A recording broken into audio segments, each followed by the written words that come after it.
Well, that was quite impressive to see Sanjay studying Korean so hard and making such an effort to adapt to what seems to be his new home here in Korea. Yeah, and what was impressive about Sanjay was that while he's working as a boatman in India, he still tried to learn another language. I mean, that must be very hard. And also, he made friends with the travelers back then, and now they're able to reunite in Korea, which was so awesome to see. What did you think about Sanjay's trip to Korea?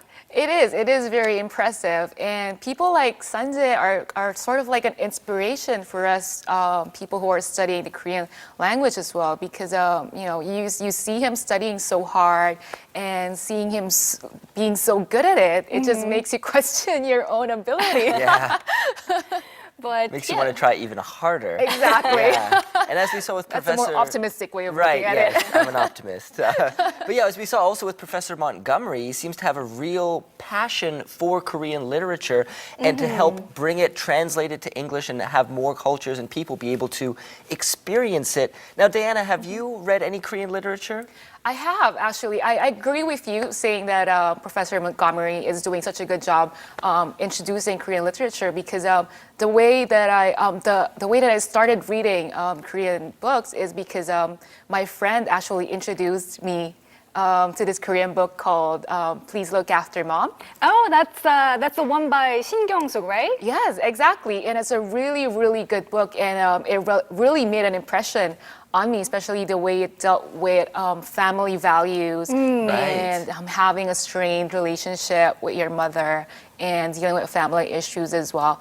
And also, this book is really good for those who have been in Korea or who have traveled in Korea, because the book also deals with like your everyday surroundings in Korea, such as riding the subway or a neighborhood in Yongsan or Namsan, stuff like that. So I think a lot of people can really relate to this book, and especially with like people like Professor Montgomery doing this kind of work, it gives us foreigners a better way of knowing which books to read and which books are really, really interesting. That's great. I'm going to have to check out that book myself. Yeah, I completely agree with what you said. And what I love about Korean literature is that there are certain words that can't be translated into another language. For example, 정, which is a high sense of that affection, and also han, which is often depicted in most Korean traditional songs. Right.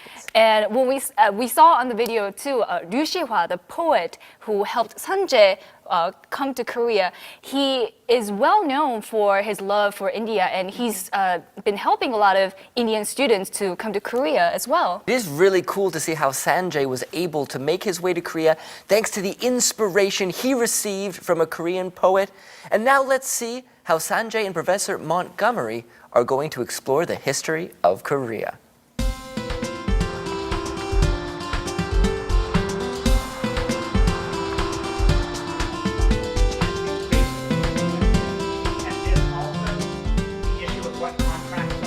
Professor Montgomery teaches English translation and interpretation at Dongguk University.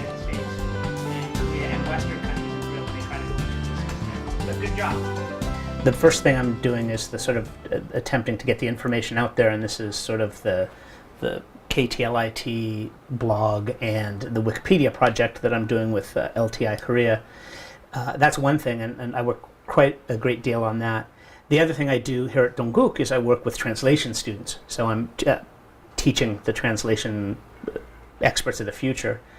So all of that kind of thing, it starts at the simplest level with editing, and it goes up to attempting to sort of help the globalization of Korean literature.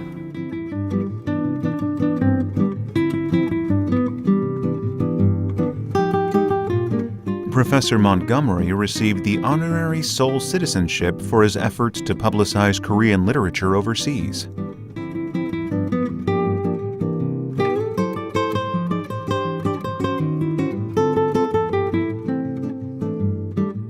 I like two different kinds of authors. Basically, I really like what I would call traditional authors like Kim Dong-ri, but also Hwang Sun-wan. Hwang Sun-wan wrote very many novels and short stories that reflect a lot of traditional Korea. So that kind of author. And then the other kind of author that I really like is a more modern author, an author like say, maybe Kim Young-ha or Lee Mon-yeol, maybe Chae Yun.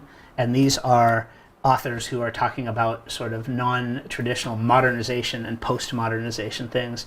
And in both cases, one of the reasons I like them is they are actually talking about real issues that are occurring at the times they're writing. They're considering real history, real choices, which is a very interesting thing about Korean literature, that it does that compared to some other literatures.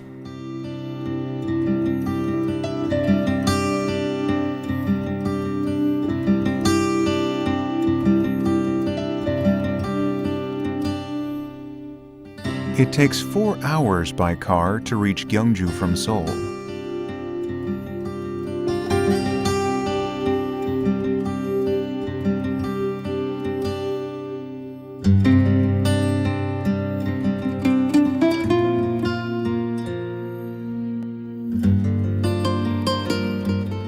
Gyeongju used to be the capital of an ancient kingdom for 1,000 years. Its historic sites were inscribed on the UNESCO World Heritage List in 2000.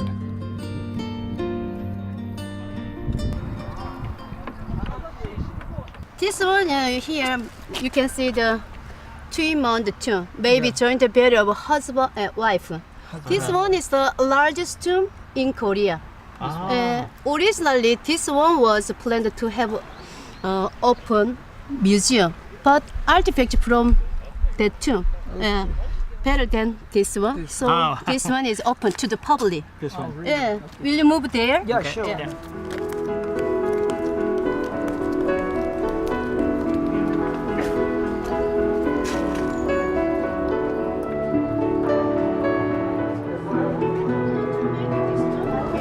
This one was used not for actual use, just for burial item over there to represent the king's political position or power. Right. Inside, gold is real, but also replica. Okay. You have lots of dots, you see? Yes. What do they look like? Do you have any idea about this one? What do they look like? I have no idea what they represent. Really? How about you? Let me see. Actually, it's difficult to say something because in India, after married, an Indian woman going to put some kind of- Right. Oh. They look very similar. Yeah, it's very similar. They're very Yeah. similar. But in a Korean culture, what they're representing, it can be different, you know. This one we say beans. Beans. Bean represent food. Everything has meaning. Okay. Second, fish represent what? Fertility. Uh-huh. But you told us. Yeah, right. You are told so us. smart. Fish has many eggs inside the belly. At the Shilla Kingdom, the fertility was the most important meaning. According to our history book, King Sejong was so fat.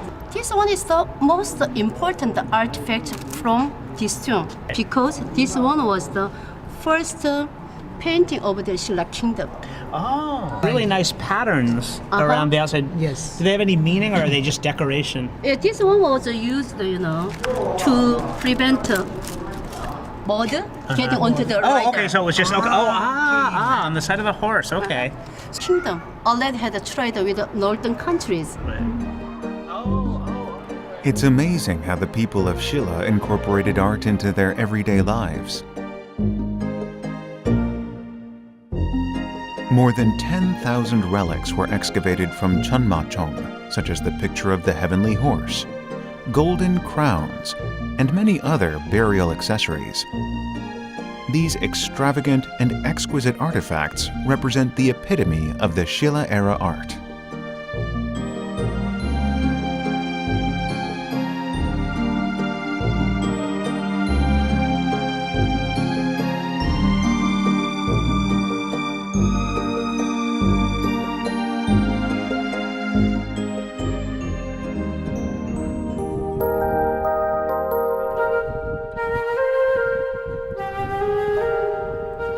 Cheomsongdae is the oldest astronomical observatory in East Asia.